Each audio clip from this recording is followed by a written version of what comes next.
ಅವರದೇ ಪಕ್ಷದ ನಾಯಕ ಮಾಡಿರುವಂತಹ ಈ ಒಂದು ಕೆಲಸದ ಬಗ್ಗೆ ಯಾಕೆ ಮಾತನಾಡ್ತಾ ಇಲ್ಲ? ಅವ್ರ ಗಮನಕ್ಕೆ ಬಂದಿಲ್ಲ ಅಂದ್ರೆ ನಮ್ಮ ಮೂಲಕ ಅವ್ರ ಗಮನಕ್ಕೆ ತರುವಂತ ಕೆಲಸವನ್ನ ಮಾಡೋಣ. ಬಿಜೆಪಿ ನಾಯಕರು ಕಟ್ತಾ ಇರುವಂತಹ ಕಟ್ಟಡ. ಯಾರು ಬಿಜೆಪಿಯ ನಾಯಕ? ಎಂ ಸುರೇಶ್ ಬಾಬು ಅಂತೇಳಿ ಬಿಬಿಎಂಪಿಯ ಎಲ್ಲಾ ಕಾನೂನುಗಳನ್ನ ಉಲ್ಲಂಘನೆ ಮಾಡಿ ಇಂಥ ಗಗನಚುಂಬಿ ಕಟ್ಟಡವನ್ನ ಕಟ್ತಾ ಇದ್ದಾರೆ. ಜನಸಾಮಾನ್ಯರು ಮಾಡಿದ್ರೆ ಇದು ಮಹಾ ಅಪರಾಧ. ಕಾರ್ಪೊರೇಟರ್ ಆಗ್ಬೇಕಾಗಿರೋಂಥವ್ರು ಮಾಡಿದ್ರೆ ಇದು ಅಪರಾಧ ಅಲ್ವಾ? ಜನ 12 ಫ್ಲೋರ್ ಕಟ್ಟಿದ್ದಾರೆ, ನಾನು ಕಟ್ಟಿರೋದು 8ನೇ ಫ್ಲೋರು ಅನ್ನುವಂತ ಒಂದು ಸಬೂಬನ್ನ ಕೊಡ್ತಾರೆ.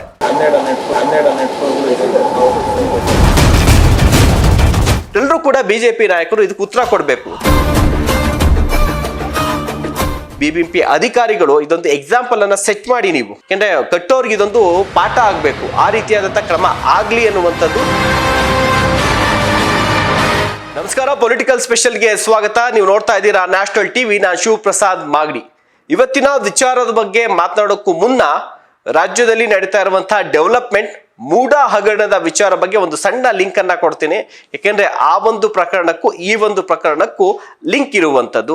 ಈ ಪ್ರಕರಣವನ್ನ ಪ್ರಶ್ನೆ ಮಾಡ್ತಾ ಇರುವಂತ, ಅಂದ್ರೆ ಮೂಡಾ ಪ್ರಕರಣವನ್ನ ಪ್ರಶ್ನೆ ಮಾಡ್ತಾ ಇರುವಂತಹ ಬಿಜೆಪಿ ಜೆಡಿಎಸ್ ನಾಯಕರು ಅವರದೇ ಪಕ್ಷದ ನಾಯಕ ಮಾಡಿರುವಂತಹ ಈ ಒಂದು ಕೆಲಸದ ಬಗ್ಗೆ ಯಾಕೆ ಮಾತನಾಡ್ತಾ ಇಲ್ಲ?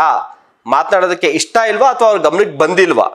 ಅವ್ರ ಗಮನಕ್ಕೆ ಬಂದಿಲ್ಲ ಅಂದ್ರೆ ನಮ್ಮ ಮೂಲಕ ಅವ್ರ ಗಮನಕ್ಕೆ ತರುವಂತ ಕೆಲಸವನ್ನ ಮಾಡೋಣ. ಬಹುಶಃ ಇದನ್ನ ಕಾಂಗ್ರೆಸ್ ನಾಯಕರು ಕೂಡ ಪ್ರಶ್ನೆ ಮಾಡ್ತಾರೆ ಅನ್ಸುತ್ತೆ. ಸೊ ವಿಚಾರ ಏನಂದ್ರೆ, ಈಗ ಮೂಡಾ ಹಗರಣ ತಮ್ಗೆ ಗೊತ್ತಿದೆ. ರಾಜ್ಯದ ಮುಖ್ಯಮಂತ್ರಿ ಆಗಿರುವಂತಹ ಸಿದ್ದರಾಮಯ್ಯ ಅವರ ಕುಟುಂಬದ ವಿರುದ್ಧ ಕೇಳಿ ಬಂದಿರುವಂತಹ ಒಂದು ಪ್ರಕರಣ. ಇದನ್ನ ಬಿಜೆಪಿ ನಾಯಕರು ಹಗರಣ ಅಂತ ಹೇಳ್ತಿದ್ದಾರೆ. ಸೊ SIT ತನಿಖೆಯ ರಿಪೋರ್ಟ್ ಬಂದ ಮೇಲೆ ಇದ್ರ ಬಗ್ಗೆ ಒಂದು ಕ್ಲಾರಿಟಿ ಸಿಗುತ್ತೆ. ನಿಜವಾಗ್ಲೂ ಕೂಡ ಸಿದ್ದರಾಮಯ್ಯ ಅವರು ಮಾಡಿರುವಂತದ್ದು, ಅವರ ಕುಟುಂಬ ಮಾಡಿರುವಂತದ್ದು ಪ್ರಭಾವವನ್ನ ಬಳಸಿದ್ದಾರಾ ಇಲ್ವಾ, ಅಥವಾ ನ್ಯಾಯಯುತವಾಗಿ ಇದು ಸೈಟ್ಗಳನ್ನ ಅವ್ರಿಗೆ ಹಂಚಿಕೆ ಮಾಡಲಾಗಿದೆಯಾ ಅನ್ನುವಂಥದ್ದು. ಅದು ಒಂದ್ ಕಡೆ ಇಡೋಣ. ಈಗ ನಾವು ವಿಚಾರ ಹೇಳ್ತಾ ಇರುವಂತದ್ದು ಏನಂದ್ರೆ, ಸದ್ಯಕ್ಕೆ ನಿಮ್ಗೆ ಸ್ಕ್ರೀನ್ ಮೇಲೆ ಒಂದು ಕಟ್ಟಡವನ್ನ ತೋರಿಸ್ತೀವಿ ನೋಡಿ. ಈ ಒಂದು ಕಟ್ಟಡ ಬೆಂಗಳೂರು ಇವತ್ತು ಕಾಂಕ್ರೀಟ್ ನ ಕಾಡಾಗಿರುವಂತದ್ದು. ಎಲ್ಲಿ ನೋಡಿದ್ರಲ್ಲೂ ಕೂಡ ಕಟ್ಟಡಗಳು, ಅದರಲ್ಲೂ ಕೂಡ ಅಧಿಕೃತ ಕಟ್ಟಡ ಅನ್ನೋದಕ್ಕಿಂತ ಈ ರೀತಿಯಾಗಿ ದೃಶ್ಯದಲ್ಲಿ ನೋಡ್ತಾ ಇದ್ದೀರಲ್ಲ, ಈ ರೀತಿಯಾಗಿ ಕಾನೂನು ಬಾಹಿರವಾಗಿ ಅನಧಿಕೃತವಾಗಿ ಕಟ್ಟಡಗಳನ್ನು ನಿರ್ಮಾಣ ಮಾಡುವಂಥದ್ದು. ಕಂಪ್ಲೀಟ್ ಆಗಿ ಬಿಲ್ಡಿಂಗ್ ಅನಧಿಕೃತ ಅಂತ ನಾವು ಹೇಳ್ತಾ ಇಲ್ಲ. ಯಾವುದೇ ಒಂದು ಕಟ್ಟಡವನ್ನ ಕಟ್ಟಬೇಕು ಅಂತಂದ್ರೆ ಒಂದಷ್ಟು ನಿಯಮಗಳಿದೆ, ರೂಲ್ಸ್ಗಳಿದೆ. ಬಿಬಿಎಂಪಿ ಒಂದಷ್ಟು ರೂಲ್ಸ್ಗಳನ್ನ ಮಾಡಿದೆ. ಆ ರೂಲ್ಸ್ ಪ್ರಕಾರ ಕಟ್ಟಬೇಕು. ಅದನ್ನ ಹೊರತುಪಡಿಸಿದ್ರಿ ಏನಾದ್ರು ಕೂಡ ಕಟ್ಟಿದ್ರೆ ಅದನ್ನ ಅನಧಿಕೃತ ಕಟ್ಟಡ ಅಂತ ಹೇಳಲಾಗತ್ತೆ. ಸೊ ಅದ್ ಎಷ್ಟು ಅನಧಿಕೃತವಾಗಿ ಎಷ್ಟು ಫ್ಲೋರ್ಗಳನ್ನ ಕಟ್ಟಿರ್ತಾರಲ್ಲ ಅಷ್ಟು ಫ್ಲೋರ್ಗಳನ್ನ ಡೆಮೊಲಿಷನ್ ಮಾಡಬೇಕು. ಸೊ ಈಗ ದೃಶ್ಯದಲ್ಲಿ ನೋಡ್ತಾ ಇದ್ದೀರಾ, ಈ ಒಂದು ಕಟ್ಟಡ ಯಾರ್ದು ಅಂದ್ರೆ ಬಿಜೆಪಿ ನಾಯಕರು ಕಟ್ತಾ ಇರುವಂತಹ ಕಟ್ಟಡ. ಯಾರು ಬಿಜೆಪಿಯ ನಾಯಕ? ಎಂ ಸುರೇಶ್ ಬಾಬು ಅಂತೇಳಿ. ಈಗ ಆಲ್ರೆಡಿ ಹೊಂಬೇಗೌಡ ನಗರ ಬಿಬಿಎಂಪಿ ವಾರ್ಡ್ ಏನಿದೆ, ಆ ವಾರ್ಡ್ಗೆ ಬಿಜೆಪಿ ಅಂತ ಸ್ಪರ್ಧೆ ಮಾಡಿ ಕೆಲವೇ ಮತಗಳ ಅಂತರದಿಂದ ಸೋತಿದ್ರು.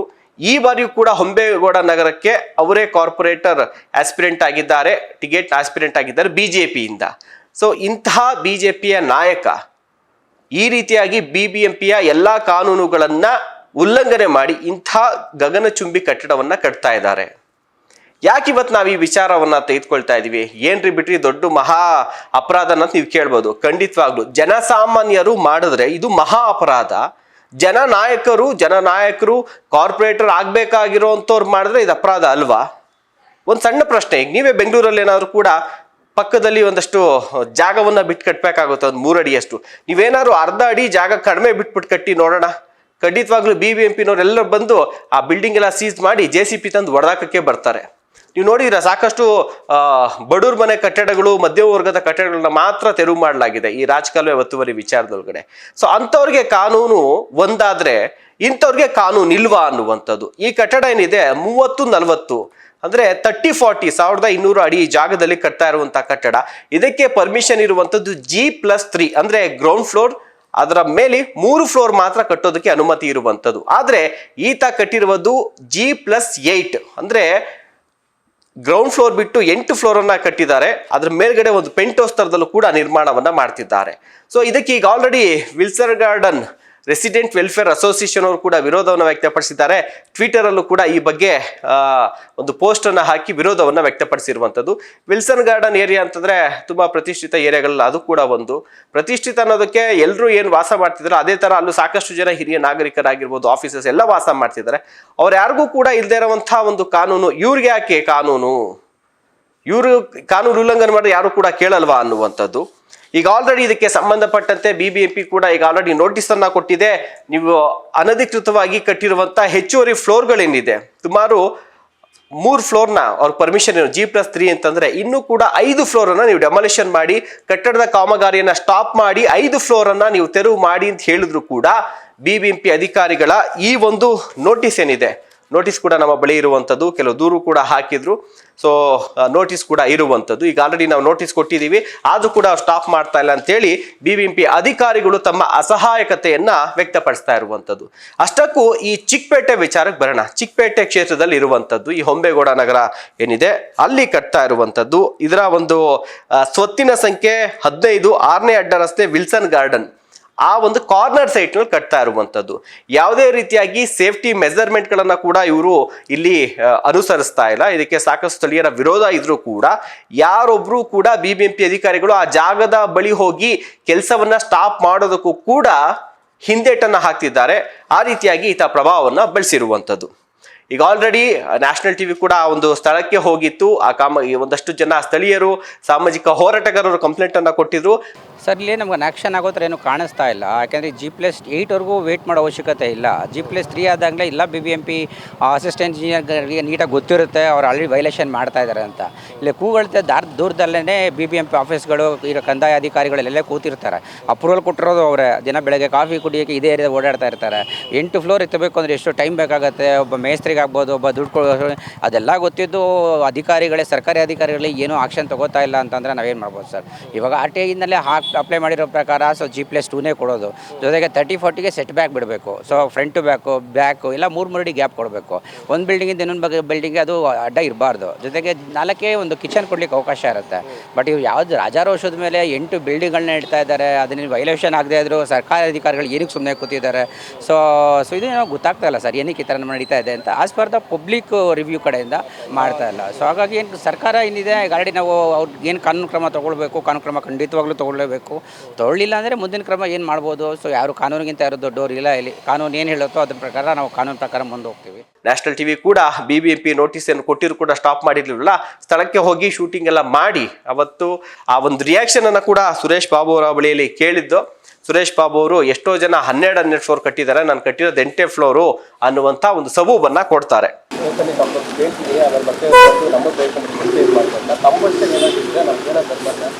ಏನಿಲ್ಲ ಅವ್ರಿಗೆ ಏನು ನಮಗೆ ಗೊತ್ತಿಲ್ಲ.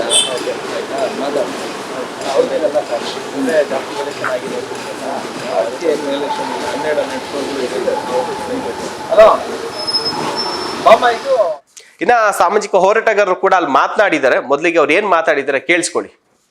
ಇಲ್ಲಿ ಬಂದು ಈ ಬಿಲ್ಡಿಂಗು ಸುಮಾರು ಒಂದು GN+9 ಕಟ್ಟದವು ಆಯಿತಾ. ನಾವು BBMP ಅಧಿಕಾರಿ ಎಲ್ಲ ಕಂಪ್ಲೇಂಟ್ ಕೊಟ್ಟಿದ್ದೀವಿ. ಕೊಟ್ಟು 27 ಕಂಪ್ಲೇಂಟ್ ಕೊಟ್ಟಿರೋದು. ಇನ್ನೂ ಒಬ್ಬ ಅಧಿಕಾರಿ ಬಂದು ಕೆಲಸ ಸ್ಟಾಪ್ ಮಾಡಿರೋ. ಇಲ್ಲಿ ಅವು ಭಯ ಬೀಳ್ತಾವೆ, ಆತ ಲಂಚ ತಗೊಳಕ್ಕೆ ಗೊತ್ತಿಲ್ಲ ನಮಗೆ. ಅವು ಬಂದು ಇಲ್ಲಿ BJP ಏನೋ ಪೋಸ್ಟಿಂಗ್ಗಳಿದ್ದಾವೆ. ಮೇ ಬಿ ನೆಕ್ಸ್ಟ್ ಕೌನ್ಸಿಲ್ ಆಗ್ಬೋದು, ಏನೋ ಇರ್ಬೋದು, ಇಲ್ಲ MLA ಸಪೋರ್ಟ್ ಇರ್ಬೋದು. ನಮಗೇನು ಸರಿಯಾಗಿ ಗೊತ್ತಿಲ್ಲ ಅದು ನಮಗೆ.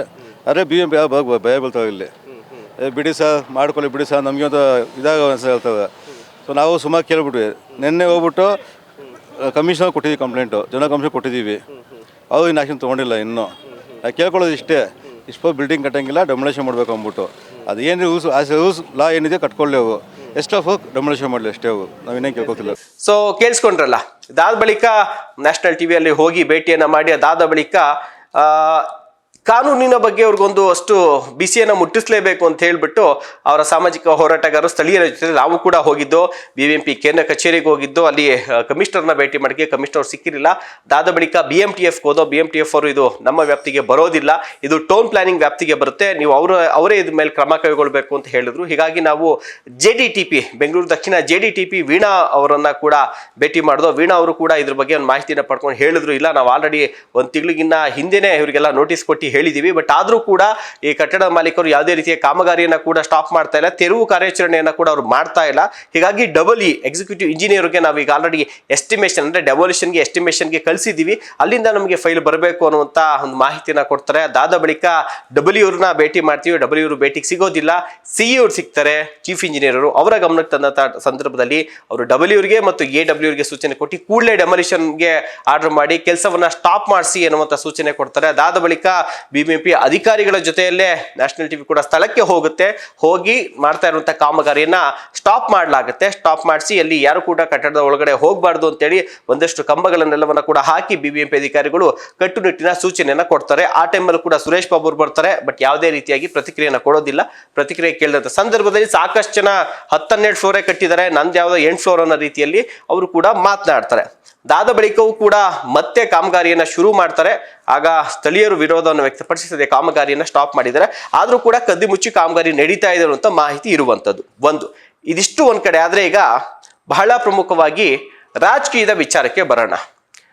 ಈಗ ಚಿಕ್ಕಪೇಟೆಯಲ್ಲಿ ಸಾಕಷ್ಟು ಈ ರೀತಿಯಾಗಿ ಕಟ್ಟಡಗಳು ತೆಗೆದುಕೊಳ್ಳುವಂತ ಪರ್ಮಿಷನ್ ಒಂದು, ಕಟ್ಟುವಂಥದ್ದು ಮತ್ತೊಂದು. ಈ ರೀತಿಯಾಗಿ ಚಿಕ್ಕಪೇಟೆಯಲ್ಲಿ ಮೊದಲೇ ಹೆಸರಿಗೆ ಹೇಳಿದಂತೆ ಚಿಕ್ಕಪೇಟೆ ಅಂದ್ರೆ ತುಂಬಾ ಕಿರಿದಾದಂತಹ ರಸ್ತೆಗಳು ಇರುವಂತಹ ಜಾಗ.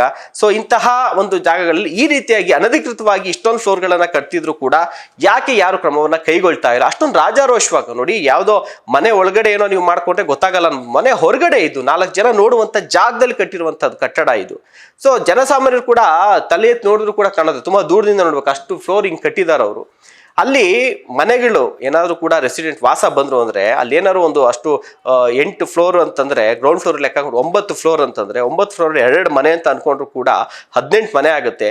ಏನಾದ್ರು ಫೈರ್ ಏನಾದ್ರು ಆಯ್ತು ಅಂದ್ರೂ ಕೂಡ ಪಕ್ಕದಲ್ಲಿ ಹೋಗೋದಕ್ಕೆ ಅಂದ್ರೆ ರೋಡ್ ಇದೆ ಪರವಾಗಿಲ್ಲ, ಸುತ್ತ ಹೋಗೋದಕ್ಕೆ ಯಾವುದೇ ರೀತಿಯಾಗಿ ಒಂದು ಆಂಬುಲೆನ್ಸ್ ಅಲ್ಲ, ಒಂದು ಫೈರ್ ಇಂಜಿನ್ ಅಲ್ಲ, ಯಾವ್ದು ವೆಹಿಕಲ್ ಹೋಗೋದಕ್ಕೆ, ಕಟ್ಟಡ ಸುತ್ತ ಹೋಗೋದಕ್ಕೆ ಸಾಧ್ಯ ಇಲ್ಲ. ಅಷ್ಟು ಫ್ಲೋರ್ಗಳು ಕೇವಲ ಅಪಾರ್ಟ್ಮೆಂಟ್ ಮಾತ್ರ ಪರ್ಮಿಷನ್ ಅನ್ನ ಕೊಡ್ಲಾಗತ್ತೆ. ಯಾವುದೇ ಸೇಫ್ಟಿ ಮೆಜರ್ಸ್ಗಳು ಕೂಡ ಅಲ್ಲಿ ಮುಂದೆ ವಾಸ ಮಾಡುವಂತ ಜನರಿಗಿಲ್ಲ. ಜೊತೆಗೆ ಅಷ್ಟು ಫ್ಲೋರ್ ಕಟ್ಟಿರುವಂತಹ ಹಿನ್ನೆಲೆಯಲ್ಲಿ ಕಟ್ಟಡ ಕೂಡ ನೋಡೋದಕ್ಕೆ ಸ್ವಲ್ಪ ವಾಲುತ್ತೆ ಅಂತೇಳಿ ವಾಲಿರೋ ರೀತಿಯಲ್ಲಿ ಇದೆ ಅಂತ ಸ್ಥಳೀಯರು ಹೇಳ್ತಾರೆ. ಹೀಗಾಗಿ ಅವರು ಕೂಡ ಒಂದು ಭಯ ಇದ್ದೇ ಇರುತ್ತೆ, ಕಾರ್ನರ್ ಬಿಲ್ಡಿಂಗ್ ಬೇರೆ ಇದು. ಇಷ್ಟು. ಸೊ ಜೊತೆಗೆ ಇನ್ನ ಈ ಸುರೇಶ್ ಬಾಬು ಅವರ ವಿಚಾರಕ್ಕೆ ಬರೋಣ. ಈ ಬಾರಿ ಕೂಡ ಕಾರ್ಪೊರೇಟರ್ ಟಿಕೆಟ್ನ ಆಕಾಂಕ್ಷಿಯಾಗಿದ್ದಾರೆ, ಟಿಕೆಟ್ ಅವ್ರಿಗೆ ಸಿಗುತ್ತೆ ಅನ್ನುವಂಥ ಭರವಸೆಯಲ್ಲೂ ಕೂಡ ಇರುವಂಥದ್ದು. ಇಲ್ಲಿ ಈಗ ಕಾರ್ಪೊರೇಟರ್ ಅಂದ್ರೆ ಏನು, ಅವ್ರ ಜವಾಬ್ದಾರಿ ಏನು? ಕಾರ್ಪೊರೇಟರ್ ಆದಂಥವ್ರು ಈ ರೀತಿಯಾಗಿ ವಾರ್ಡ್ನಲ್ಲಿ ಯಾರು ಕೂಡ ಅನಧಿಕೃತವಾಗಿ ಕಟ್ಟಡವನ್ನ ಕಟ್ತಾ ಇದ್ದಾರೆ, ನಿಯಮವನ್ನ ಗಾಳಿಗೆ ತುದಿದಾರೆ ಅಂತಂದ್ರೆ ಅವರ ವಿರುದ್ಧ ಕ್ರಮವನ್ನ ಕೈಗೊಳ್ಳುವಂತ ಅಧಿಕಾರ ಕಾರ್ಪೊರೇಟರ್ಗೂ ಕೂಡ ಇರುತ್ತೆ. ಕಾರ್ಪೊರೇಟರ್ ಅಧಿಕಾರಿಗಳಿಗೆ ಹೇಳಿ ಈ ರೀತಿಯಾದಂಥ ಬಿಲ್ಡಿಂಗ್ ಗಳನ್ನ ಡೆಮಾಲಿಷನ್ ಮಾಡಿಸ್ಬೇಕಾಗತ್ತೆ, ಕಟ್ಬೇಡಿ ಅಂತ ಬುದ್ಧಿವಾದ ಹೇಳ್ಬೇಕಾಗತ್ತೆ. ಆದ್ರೆ ಇವರೇ ಈ ರೀತಿಯಾಗಿ ಉಲ್ಲಂಘನೆ ಮಾಡಿದ್ದಾರೆ ನಿಯಮವನ್ನ, BBMP ನಿಯಮವನ್ನ ಅಂತಂದ್ರೆ ಮುಂದೆ ಅವ್ರು ಕಾರ್ಪೊರೇಟರ್ ಆದ ಬಳಿಕ ಯಾವ ರೀತಿಯಾಗಿ ಒಂದು ನೈತಿಕತೆನ ಇಟ್ಕೊಂಡು ಕೆಲಸವನ್ನ ಮಾಡ್ತಾರೆ? ವಾರ್ಡ್ನಲ್ಲಿ ಈ ರೀತಿ ಏನಾದ್ರು ಕೂಡ ಅಕ್ರಮ ಕಟ್ಟಡಗಳ ಕಾರ್ಯಾಚರಣೆ ಆದ್ರೆ ಕೇಳಕ್ಕಾದ್ರೂ ಹೇಗಿರುತ್ತೆ? ಯಾರಾದ್ರೂ ಕೇಳಕ್ ಹೋದ್ರೆ ನೀವೇ ಕಟ್ಟಿದ್ದೀರಾ, ಹೋಗ್ರಿ ಸ್ವಾಮಿ, ನಮ್ಗೆ ಕೇಳಕ್ ಬರ್ತಿದ್ದೀರಾ ಅನ್ನುವಂತ ಮಾತನ್ನ ಸಾರ್ವಜನಿಕರು ಹೇಳ್ತಾರೆ. ಇನ್ನ ಮಾನ್ಯ ವಿಜಯೇಂದ್ರ ಅವರಾಗಿರ್ಬೋದು, ಆರ್ ಅಶೋಕ್ ವಿಪಕ್ಷ ನಾಯಕರು, ವಿಜಯೇಂದ್ರ ಅವರು BJP ರಾಜ್ಯಾಧ್ಯಕ್ಷರು, ಆರ್ ಅಶೋಕ್ ಅವರು ವಿಪಕ್ಷ ನಾಯಕರು, ಜೊತೆಗೆ ಸ್ಥಳೀಯ ಶಾಸಕರು ಗರುಡಾಚಾರ್ ಅವರು ಎಲ್ಲರೂ ಕೂಡ BJP ನಾಯಕರು ಇದಕ್ಕೆ ಉತ್ತರ ಕೊಡಬೇಕು. ನೀವು ಮೂಢ ಹಗರಣ, ಇದು ದೊಡ್ಡ ಹಗರಣ, ಕಾನೂನಿನ ಉಲ್ಲಂಘನೆ, ಪ್ರಭಾವವನ್ನ ಬಳಸಿ ಈ ತರ ಮಾಡಿದ್ದಾರೆ ಅಂತ ಅನ್ನೋಂಥ ಆರೋಪವನ್ನ ಇಟ್ಕೊಂಡು ನೀವು ಹೋರಾಟವನ್ನ ಮಾಡ್ತಿದ್ದೀರಾ ಅಂತಂದ್ರೆ ನಿಮ್ಮ ನಾಯಕ ಸುರೇಶ್ ಬಾಬು ಅವ್ರು ಮಾಡ್ತಾ ಇರುವಂತದ್ದೇನು? ಇದು ಕಾನೂನಿಗೆ ಗೌರವ ಕೊಡುವಂಥದ್ದು, ತಮ್ಮ ಪ್ರಭಾವವನ್ನ ಇಲ್ಲ ಬೆಳೆಸಿಲ್ವಾ? ಇದಕ್ಕೆ ಯಾಕೆ ನೀವು ಉತ್ತರ ಇಲ್ಲ? ಫಸ್ಟು ತಮ್ಮ ತಟ್ಟೆಯಲ್ಲಿ ಏನ್ ಬಿದ್ದಿದೆಯಲ್ಲ ಅದನ್ನ ನೋಡ್ಬೇಕಾಗತ್ತೆ, ಬೇರೆಯವ್ರ ತಟ್ಟೆ ಅಂತ ಪ್ರಶ್ನೆ. ನೀವು ಬೇರೆಯವ್ರನ್ನ ಪ್ರಶ್ನೆ ಮಾಡ್ತಾ ಇದ್ದೀರಾ, ಒಪ್ಕೊಳ್ಳೋಣ. ಅದೇ ರೀತಿಯಾಗಿ ತಮ್ಮ ನಾಯಕ ಮಾಡಿರುವಂಥದ್ದೇನು ಅದನ್ನು ಕೂಡ ಪ್ರಶ್ನೆ ಮಾಡಬೇಕಾಗತ್ತೆ. ಜೊತೆಗೆ ಜನಸಾಮಾನ್ಯರಿಗೆ ಒಂದು ನ್ಯಾಯ, ಇತರರಿಗೆ ಒಂದು ನ್ಯಾಯ, ಪ್ರಭಾವಿಗಳಿಗೆ ಒಂದು ನ್ಯಾಯ ಅನ್ನುವಂಥದ್ದು ಆಗೋದು ಬೇಡ. ನಾಳೆ ಅಲ್ಲಿ ಇದೇ ರೀತಿಯಾಗಿ ಇನ್ನೊಂದಷ್ಟು ಕಟ್ಟಡಗಳು ಕಟ್ಟುವಂತ ಚಾನ್ಸಸ್ ಇರುತ್ತೆ. ಮತ್ತೆ ಸುರೇಶ್ ಬಾಬು ಅವರು ಒಂದ್ ಕಡೆ ಎಲ್ಲೋ ವಾದ ಮಾಡ್ತಾರೆ, ಬೇರೆಯವ್ರು ಕಟ್ಟಿಲ್ವಾ ಅಂತ ಹೇಳಿ. ಬೇರೆಯವ್ರು ಬೇರೆ, ನೀವು ಜನಪ್ರತಿನಿಧಿ, ಜನನಾಯಕರು, ಬೇರೆಯವ್ರು ಕಟ್ಟಿದ್ದಾರೆ ಅಂದ್ಬಿಟ್ಟು ನಾವು ಕಟ್ಟಕ್ಕಾಗತ್ತಾ? ಪಕ್ಕದಲ್ಲಿ ಯಾರೋ ಒಬ್ಬ ಕೊಲೆ ಮಾಡ್ದ ಅಂದ್ಬಿಟ್ಟು ನಾವು ಕೂಡ ಕೊಲೆ ಮಾಡಕ್ಕಾಗಲ್ಲ. ಸೊ ಕಟ್ಟಿದ್ದಾರೆ ಅಂತಂದ್ರೆ ಅವರ ವಿರುದ್ಧ ಕಂಪ್ಲೇಂಟ್ ಹಾಕ್ಲಿ, ಅದನ್ನ ಕೂಡ ಒಡೆದಾಕ್ಸ್ಲಿ. ಆಮೇಲೆ ಕಟ್ಟಿರುವಂಥದ್ದು ಹಳೆ ಕಟ್ಟಡಗಳಾಗಿರ್ತವೆ, ಅದನ್ನ ನೋಡಿ ನೀವೀಗ ಹೊಸ ಕಟ್ಟಡ ಕಟ್ಟುವಂಥದ್ದಲ್ಲ. ಹೀಗಾಗಿ ಇದರಿಂದಾಗಿ ಮತ್ತೆ BBMPಯ ಒಂದು ವ್ಯಾಪ್ತಿಯಲ್ಲಿ ಅನಧಿಕೃತ ಕಟ್ಟಡಗಳ ಸಂಖ್ಯೆ ಹೆಚ್ಚಾಗುವಂಥ ಸಾಧ್ಯತೆಗಳಿದೆ. ಬಿಡ್ರಿ, ಅವರೇ ಕಟ್ಟೋರು, ನಾವಿನ್ನೇನು ಕಟ್ಟೋದ್ರಲ್ಲಿ ತಪ್ಪೇನಿಲ್ಲ ಅನ್ನುವಂಥದ್ದು. ಹೀಗಾಗಿ ಈ ಒಂದು ನಾಯಕ ಮಾಡಿರುವಂಥ ಎಡವಟ್ಟಿನಿಂದ BJP ಪಕ್ಷಕ್ಕೂ ಕೂಡ ಮುಜುಗರ ಆಗುತ್ತೆ. ಈಗ ಆಲ್ರೆಡಿ ಈ ಒಂದು ವಿಚಾರ ರಾಷ್ಟ್ರ ಮಟ್ಟದಲ್ಲೂ ಕೂಡ ಸುದ್ದಿ ಆಗಿರುವಂಥದ್ದು. ಈಗ ಆಲ್ರೆಡಿ ಟೈಮ್ಸ್ ಆಫ್ ಇಂಡಿಯಾ ಪೇಪರಲ್ಲೂ ಕೂಡ ಈ ಕುರಿತಾಗಿ ವರದಿಯಾಗಿದೆ. ಜೊತೆಗೆ ರೆಸಿಡೆಂಟ್ ವೆಲ್ಫೇರ್ ಅಸೋಸಿಯೇಷನ್ ಅವರು ಕೂಡ ಟ್ವಿಟರ್ನಲ್ಲಿ ಒಂದು ಕ್ಯಾಂಪೇನ್ ರೀತಿಯಲ್ಲಿ ಮಾಡ್ತಾ ಇದ್ದಾರೆ. ಇಷ್ಟೆಲ್ಲ ಆದ್ರೂ ಕೂಡ ಯಾವುದಕ್ಕೂ ಅವರು ತಲೆ ಕೆಡ್ಸ್ಕೊಂತಾ ಇಲ್ಲ. ಸೊ ಇದಕ್ಕೆ ಸಂಬಂಧಪಟ್ಟಂತೆ ಬಿಜೆಪಿ ನಾಯಕರು, ಸ್ಥಳೀಯ ಶಾಸಕರು ಗರುಡಾಚಾರ್ಯ ಅವರು ಕೂಡ ಅವ್ರನ್ನ ಕರೆದಿ ಅವ್ರು ಮಾಡಿರುವಂತ ತಪ್ಪನ್ನ ಅವರಿಗೆ ಮನವರಿಕೆ ಮಾಡಿಕೊಟ್ಟು ಇದನ್ನ ಸರಿಪಡಿಸುವಂತ ಕೆಲಸಗಳು ಆಗ್ಲಿ. ಇನ್ಮುಂದಾದ್ರೂ ಕೂಡ ಚಿಕ್ಕಪೇಟೆಯಲ್ಲಿ ಈ ರೀತಿಯಾದಂತಹ ಕಟ್ಟಡಗಳು ಅನಧಿಕೃತವಾಗಿ ತಗೊಂಡಿರೋ ಪರ್ಮಿಷನ್ಗಿನ್ನ ಹೆಚ್ಚು ಫ್ಲೋರ್ ಕಟ್ಟುವಂಥದ್ದು, ಪಾರ್ಕಿಂಗ್ ಜಾಗ ಬಿಡದೇ ಇರುವಂಥದ್ದು, ಜೊತೆಗೆ ಯಾವುದೇ ಒಂದು ವೆಹಿಕಲ್ಸ್ಗಳು ಓಡಾಡೋದಕ್ಕೆ ತೊಂದರೆ ಮಾಡುವಂತ ರೀತಿಯಲ್ಲಿ ಕಟ್ಟಡಗಳಾಗಿರ್ಬೋದು. ಯಾಕೆಂದ್ರೆ ಈಗ ಪಾರ್ಕಿಂಗ್ ಬಿಡ್ಲಿಲ್ಲ ಅಂದ್ರೆ ರಸ್ತೆ ಮನೇಲಿ ವಾಸ ಇರುವಂತವ್ರು ಏನ್ ಮಾಡ್ಬೇಕು, ರಸ್ತೆಯಲ್ಲೇ ಪಾರ್ಕ್ ಮಾಡ್ಬೇಕಾಗುತ್ತೆ. ಹೀಗಾಗಿ ಸೊ ಈ ಒಂದು ನಾಯಕ ಎಂ ಸುರೇಶ್ ಬಾಬುರು ಹೇಳಿ ಕೇಳಿ RSS ನ ಹಿನ್ನೆಲೆಯಿಂದ ಬಂದಂತವ್ರು. RSS ಅಂದ್ರೆ ನಿಮ್ಗೆ ಗೊತ್ತಿದೆ, ರಾಷ್ಟ್ರೀಯ ಸ್ವಯಂ ಸೇವಕ ಸಂಘ. ದೇಶಭಕ್ತಿ ಆಗಿರ್ಬೋದು, ರಾಷ್ಟ್ರಭಕ್ತಿಯ ಜೊತೆಗೆ ಕಾನೂನನ್ನ ಗೌರವ ಕೊಡುವುದನ್ನ ಕೂಡ ಈ ಸಂಘ ಕಲಿಸುತ್ತೆ. ಸೊ ಹಾಗೆ BBMP ಕಾನೂನು ಏನಿದೆ, ಸೊ ಈ ಕಾನೂನನ್ನ ಉಲ್ಲಂಘನೆ ಮಾಡಿರ್ತ ಸುರೇಶ್ ಬಾಬು ಅವರು ತಮ್ಮ RSS ನ ಹಿನ್ನೆಲೆಯಲ್ಲಿ ಏನು ಕೆಲಸವನ್ನ ಮಾಡಬೇಕು, ಆಗ ನೀವು ಜನನಾಯಕರಾಗಿ ಮುಂದೆ ಏನು ಕಾರ್ಪೊರೇಟರ್ ಆಯ್ಕೆ ಆಗೋದಕ್ಕೂ ಕೂಡ ಇದು ಒಳ್ಳೆಯ ಮಾರ್ಗದರ್ಶನ ಆಗುತ್ತೆ. ಜನರಿಗೂ ಕೂಡ ಒಂದು ಒಳ್ಳೆ ಮೆಸೇಜ್ ಬರುತ್ತೆ. ಆದಷ್ಟು ಬೇಗ ಈ ಅನಧಿಕೃತ ಕಟ್ಟಡದ ಏನು ಎಷ್ಟು ಎಕ್ಸ್ಟ್ರಾ ಫ್ಲೋರ್ಗಳನ್ನ ಕಟ್ಟಿದ್ರಲ್ಲ ಅದನ್ನ ಡೆಮೊಲ್ಯೂಷನ್ ಮಾಡುವಂತ ಕಾರ್ಯಕ್ಕೆ BBMP ಅಧಿಕಾರಿಗಳು ಮುಂದಾಗ್ತಾರಾ, ಸೊ ಅಥವಾ ಬೇರೆಯವ್ರಿಗೆ ಏನಾದ್ರು ಕೂಡ ಒಂದು ರಾಂಗ್ ಮೆಸೇಜ್ ಪಾಸ್ ಆಗ್ಲಿ, ಅಂದ್ರೆ ಬಡವ್ರಿಗೊಂದು ಬೇರೆಯವ್ರಿಗೊಂದು ಅನ್ನುವಂಥ ರೀತಿಯಲ್ಲಿ ಈ ಪ್ರಕರಣವೇನಾದ್ರು ಕೂಡ ಬಿಟ್ರೆ ಅದೇ ರೀತಿ ಆಗುತ್ತೆ. ಬಡವರು ಕೂಡ ಮಧ್ಯಮ ವರ್ಗದವರು ಕೂಡ ಪ್ರಶ್ನೆ ಮಾಡುವಂತ ರೀತಿಯಲ್ಲಾಗುತ್ತೆ.